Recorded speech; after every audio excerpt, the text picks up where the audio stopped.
बेटा अब इसी टॉपिक को कंटिन्यू करेंगे आगे। काइनेटिक्स की बिल्कुल एंडिंग पे हम लोग आ गए हैं, 2-3 टॉपिक और हमारे पेंडिंग अभी। तो अब आप हेडिंग डाल लीजिए catalyst.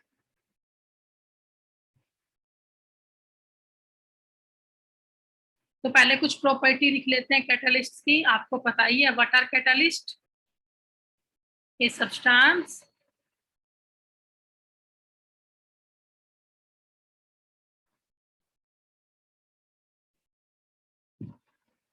which increase the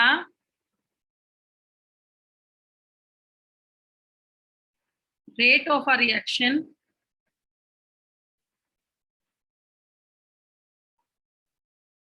without disturbing the reaction या विदाउट डिस्टर्बिंग द इक्विलिब्रियम। एक ऐसा सब्सटेंस जो रिएक्शन के रेट को बढ़ा देता है बिना रिएक्शन को डिस्टर्ब करे, उसे हम क्या बोलते हैं? कैटालिस्ट बोलते हैं। काफी पुराने टाइम से पढ़ते आ रहे हैं, तो कुछ नई बात ऐसी कुछ खास इसमें है नहीं, बड़े कॉमन से पॉइंट है। अब second point, catalyst do not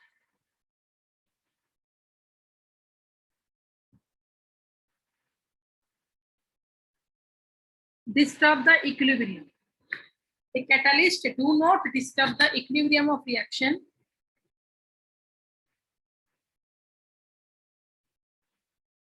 A catalyst do not disturb the equilibrium of reaction। मतलब बेटा अगर कोई रिएक्शन पहले फॉरवर्ड थी तो वो अब भी फॉरवर्ड ही जाएगी, और अगर कोई रिएक्शन पहले बैकवर्ड थी तो वो अब भी बैकवर्ड ही जाएगी। A catalyst do not disturb the equilibrium of reaction means forward reaction moves forward and अगर बैकवर्ड रिएक्शन है तो वो मूव करेगी बैकवर्ड।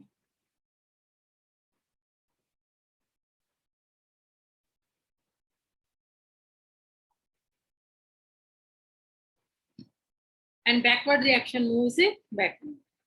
अगला पॉइंट लिखो,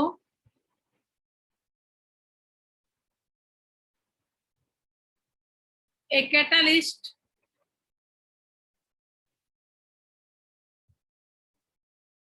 do not change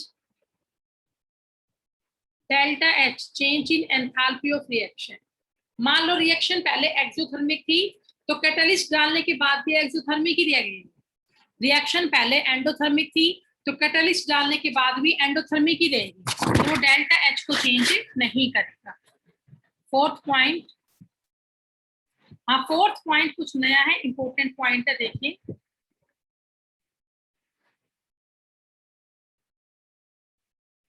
fourth point है, a catalyst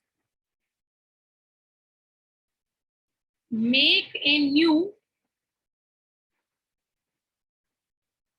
short path। A catalyst make a new short path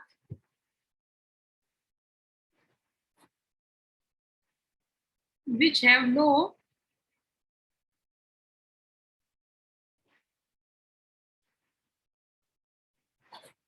activation energy but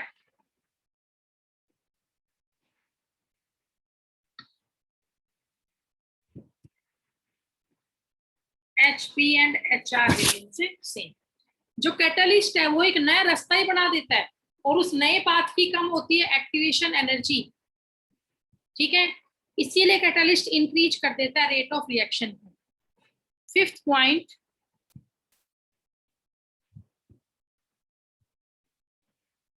it helps in the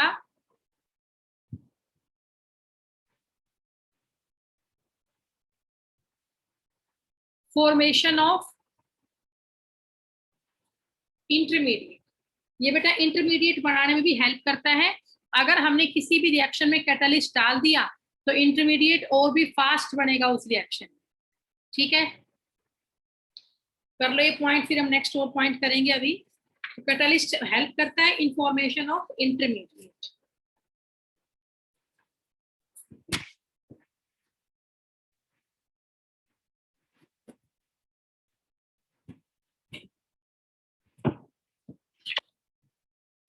point देखो,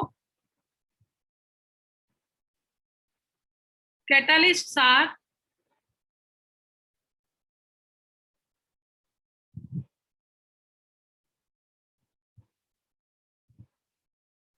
highly specific in nature।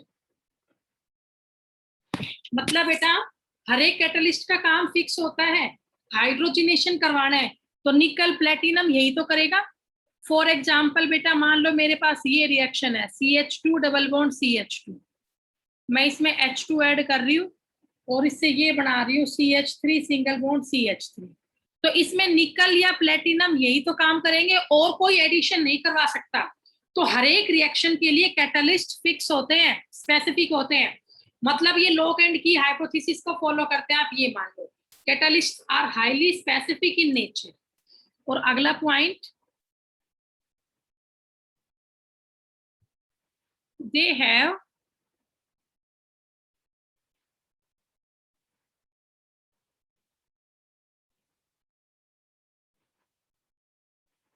High efficiency.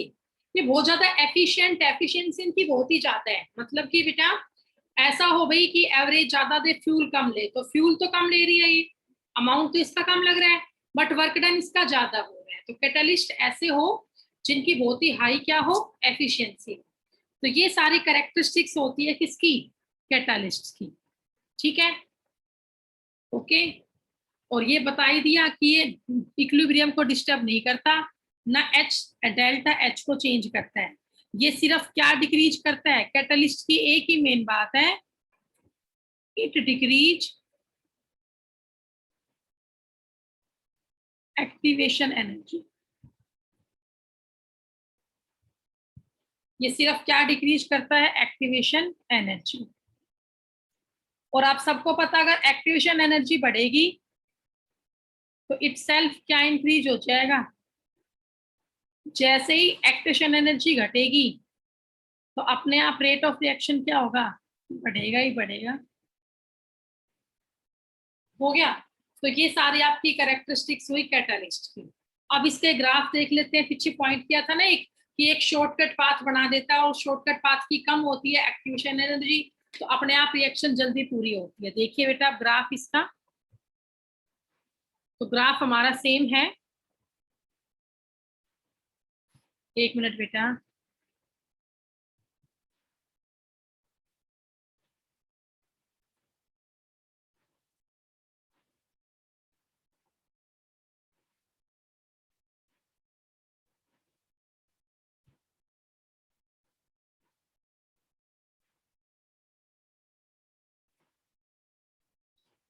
तो graph है हमारा potential energy versus reaction coordinate.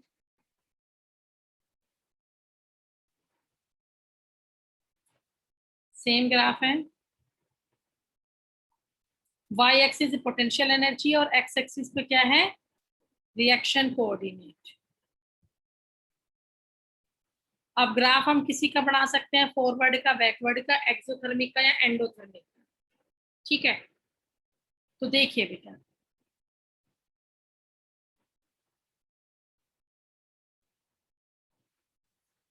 एक थोड़ा सा टेढ़ा हो गया, तो एक minute.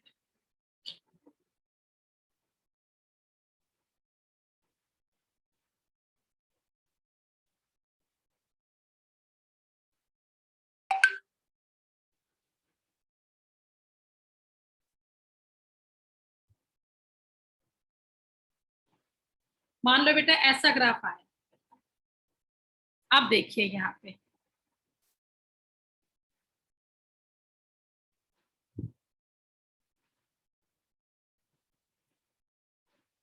It is HR, it is HP,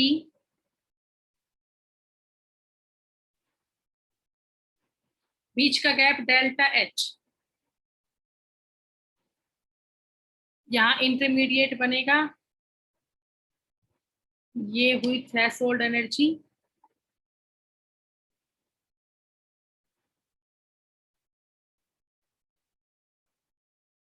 EAR reactant, और ये है बेटा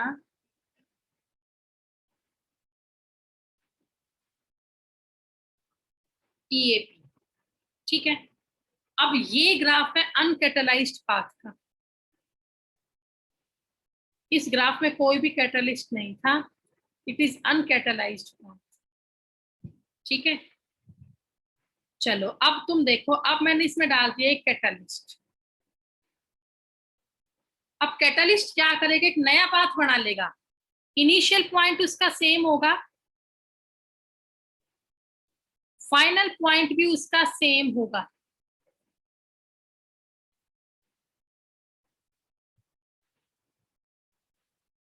बच्चों ये पाथ है, ब्लू वाला जो पाथ मैंने बनाया, it is catalysed path. Initial point इसका सेम, फाइनल पॉइंट इसका सेम, बस इसकी क्या कम है बोलो, थ्रेशोल्ड एनर्जी। और अगर थ्रेशोल्ड एनर्जी ही कम है तो इसकी एक्टिवेशन एनर्जी भी कम है। मान लो मैंने लिख दिया EA-R, तो आप इजीली कह सकते हो जो EA-R है वो कहीं ना कहीं कम है EA-R से। EA- का मतलब कैटलाइज्ड पाथ की एक्टिवेशन एनर्जी, और EA-R का मतलब अनकैटलाइज्ड पाथ की एक्टिवेशन एनर्जी। तो आप लोग खुद देख सकते हो, जो कैटलाइज्ड पाथ है उसकी लो है एक्टिवेशन एनर्जी, लो एक्टिवेशन एनर्जी है, तो फास्ट इसका क्या होगा, रिएक्शन। अगर एक्टिवेशन एनर्जी इसकी लो है तो इसका फास्ट क्या होगा, रेट ऑफ रिएक्शन। तो बेटा ये काम है कैटलिस्ट का, कि ये क्या करता है, इनिशियल फाइनल पॉइंट सेम ही रखता है। अब आप देखो क्या इसने डेल्टा एच को चेंज किया, नहीं किया बेटा। डेल्टा एच आप खुद देखिए, डेल्टा एच कैसे निकलता है, HP माइनस HR। यहाँ पे HR बड़ा है, इसका मतलब डेल्टा एच कैसा आएगा, नेगेटिव आएगा। कैसा आएगा, नेगेटिव आएगा, है ना। तो चाहे पाथ कैटलाइज्ड हो चाहे पाथ अनकैटलाइज्ड हो, आपका डेल्टा एच तो सेम ही रहना है। मतलब एक्सोथर्मिक रिएक्शन ही आपकी रहनी है, और एक्सोथर्मिक रिएक्शन है तो फॉरवर्ड ही रिएक्शन को जाना है। रिएक्शन को चाहे कैटलाइज्ड हो चाहे ना हो, दोनों ही केस में कहा जाएगी, फॉरवर्ड रिएक्शन में जाएगी। तो ना इसने इक्विलिब्रियम को डिस्टर्ब किया, ना इनिशियल पॉइंट को चेंज किया, ना फाइनल पॉइंट को चेंज किया, ना रिएक्शन की स्पॉन्टेनिटी बिगाड़ी, ना इसने डेल्टा एच को चेंज किया। एक्सोथर्मिक रिएक्शन ही पहले थी, एक्सोथर्मिक रिएक्शन ही अब है। तो कैटलिस्ट सिर्फ क्या करता है, इनिशियल और फाइनल पॉइंट के बीच में एक नया रास्ता बना लेता है, शॉर्टेस्ट पाथ बना लेता है जिसकी लो होती है एक्टिवेशन एनर्जी। और अगर एक्टिवेशन एनर्जी लो होगी तो ऑटोमेटिकली उसका रेट ऑफ रिएक्शन क्या होगा, फास्ट हो जाएगा, ठीक है। तो ये आपका टॉपिक हुआ कैटलिस्ट का, it is the concept of catalyst. अब अगर ये ग्राफ आपको समझ में आया है then please show me your thumb, please raise your hand. सभी बच्चे अपना प्लीज बेटा रिव्यू दिए, ये पूरा टॉपिक आपको समझ में आया। हरिओम, सचिन, निशांत, मयंक, दीपेश, अनीशा, मोनिशा, अंशु, चिराग, सभी बच्चे बेटा, दीपिका, कृतिका, प्रिया, अंकित, अभी तो बहुत सारे बच्चे रह रहे हैं, गौरव, सिवाच, वंशिका, हर्षिता, अब भी बचे हुए हैं बच्चे, वैष्णवी,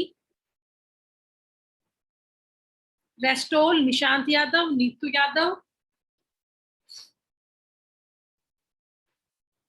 ओके बेटा, तो भाई ये आज हमारा टॉपिक हुआ, कैटलिस्ट का टॉपिक भी हमने पूरा कर दिया फाइनली। अब इसके बाद जो हमारा नेक्स्ट टॉपिक है that is the temperature coefficient और सूडो फर्स्ट ऑर्डर रिएक्शन। इस चैप्टर के 2 टॉपिक और बचे, कल एक लेक्चर में एक टॉपिक होगा, मतलब कल चैप्टर का theory wise topic portion complete हो जाएगा। फिर परसों का लेक्चर भी हम न्यूमेरिकल में ही लगेंगे, मीन्स ये पूरा वीक अपना हम काइनेटिक्स को ही देंगे। काफी इंपॉर्टेंट चैप्टर है, न्यूमेरिकल पोर्शन जरूर इससे आता ही आता है, 5 मार्क का चैप्टर है, मे बी 6 का हो जाए, ठीक है। तो इस चैप्टर को आप बड़े तरीके से तैयार करो, प्लेलिस्ट में तैयार कर दूंगी कल या परसों में। जितने टॉपिक मैंने आपको करवा दिए हैं, जितनी वीडियोस आपकी